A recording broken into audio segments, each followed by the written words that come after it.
focusing on journeys. So tell me about your journey to here right now. How I ended up here? Yeah. Basically it was undiagnosed clinical depression. Right. The only thing that really kept me alive was his grandfather. I owned his grandfather. And who's this here? This is Mugwa. Mugwa. Yeah. And what does Mugwa mean? It means bear in Ojibwe. And his. Are you Ojibwe yourself? No, I had a girlfriend that was Ojibwe. I used to call Bear. His grandfather was named Bear. Right. She used to call him Mugwa. Right. She passed away, and Bear passed away. So in their honor, I named him Mugwa. Right. But I was living on the streets and sleeping in a place called Moss Park. And one morning, Bear had gone. Right. And I was ready to end my life, to be quite frank. And I was sitting there feeling sorry for myself, and then who did I see? Running across the field towards me was Bear, with a pork chop a half-eaten pork chop in his mouth. And he laid it down at my feet. So I said to myself, well, if my dog's got to feed me, there's something wrong. So I got some help through the Salvation Army, and I got a doctor. And it took almost a year and a half to find the proper medication. And it's like night and day. It's called Remeron. Right.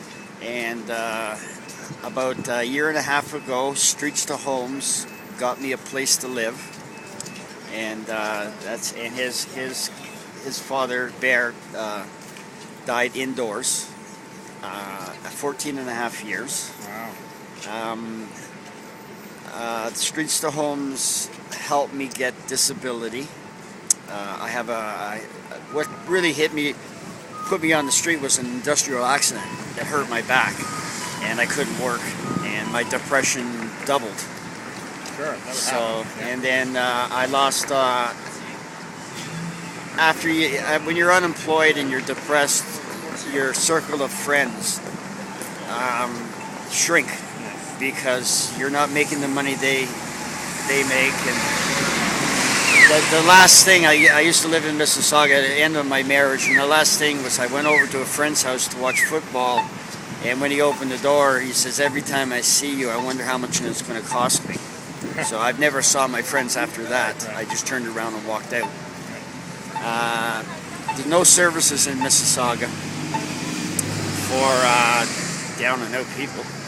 So I came to Toronto, and Harbour Light was the first place that I went to, and then they put me in touch with Salvation Army, and I couldn't stay in the shelters because I had a dog, Right. and they basically told me to go and put away the dog, get rid of the dog, and we'll take it. So I stayed up on the streets. I'd rather be with him on the streets than. So the dog, In the his shelter. grandfather kept you, or his father kept you alive, and you were keeping him alive. Yeah, and then everything. After I got help with the depression, I started looking after my health a little bit better, and my back is a lot better than it was. Right. But I did some assessments, and I still can't do physical labor, which I used to do. And what's your name?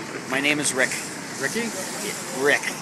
Yeah. Okay. And how old are you, Rick? 56. Okay. 56. I hope you live a good long time. Thank you for talking to me. Yeah, not a problem. Take care. You're Bye-bye. you're not the first Ryerson person that's interviewed me. I'm sure that's true. Yeah. Good storyteller. Thanks. Bye-bye. Okay.